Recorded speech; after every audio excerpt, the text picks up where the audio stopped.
I'm Percy Dove Tonsils. In 1794, Eli Terry took out the first patent on a clock. It was about time. The 1800 Congress held its first session in Washington, D.C., in the partially completed Capitol building. Since then, the building was completed, Congress never was.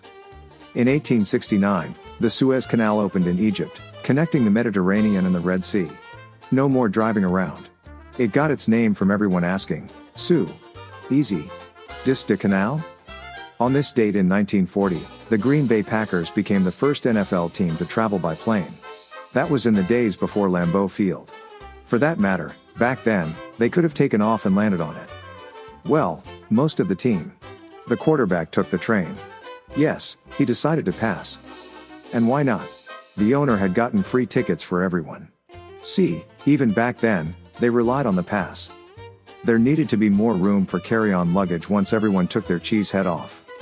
They flew to New York to play the Jets, but since jets had yet to be invented, they just flew back to Green Bay. Yes, most of the players couldn't wait for the plane to touch down. On this date in 1959, synthetic diamonds were made for the first time. They quickly became a girl's second best friend. Initially, there was not much of a demand for fake carats. It was the perfect solution for the guy who wasn't sure if he wanted to marry her but didn't want to rent the ring.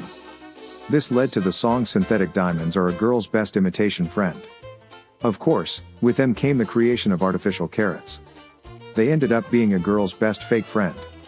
This was that Sunday back in 1968, that infamous day when NBC cut away from the final, crucial minutes of a Jets/Raiders game to show the movie Heidi.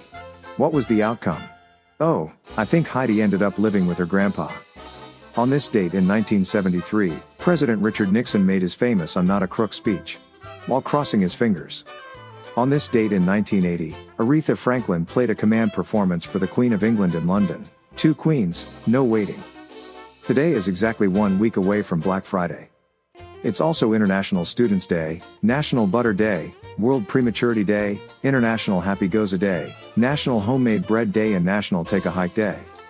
Actress Rachel McAdams turns 45 today. She was born in Canada, the daughter of a nurse, truck driver, and furniture mover. Daisy Fuentes turns 57 today. She used to be quite the deal, MTV, America's Funniest Home Videos. They're both still a part of her life, but now as a viewer. RuPaul is walking down his 63rd birthday runway today. He was born RuPaul Andre Charles. I'm sure he's planning a fabulous birthday. He seems tired lately. At least, when I saw him, he was dragging. If it had one, Lorne Michaels, the soul of Saturday Night Live, would be 79 today. His party is expected to run around 90 minutes, but only 8 will be funny. Danny DeVito turned 79 today and plans a quiet celebration at Jersey Mike's.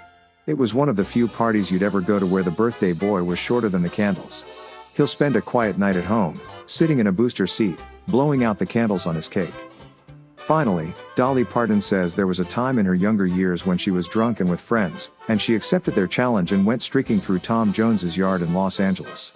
He didn't see it, but I'm sure it's among his biggest regrets.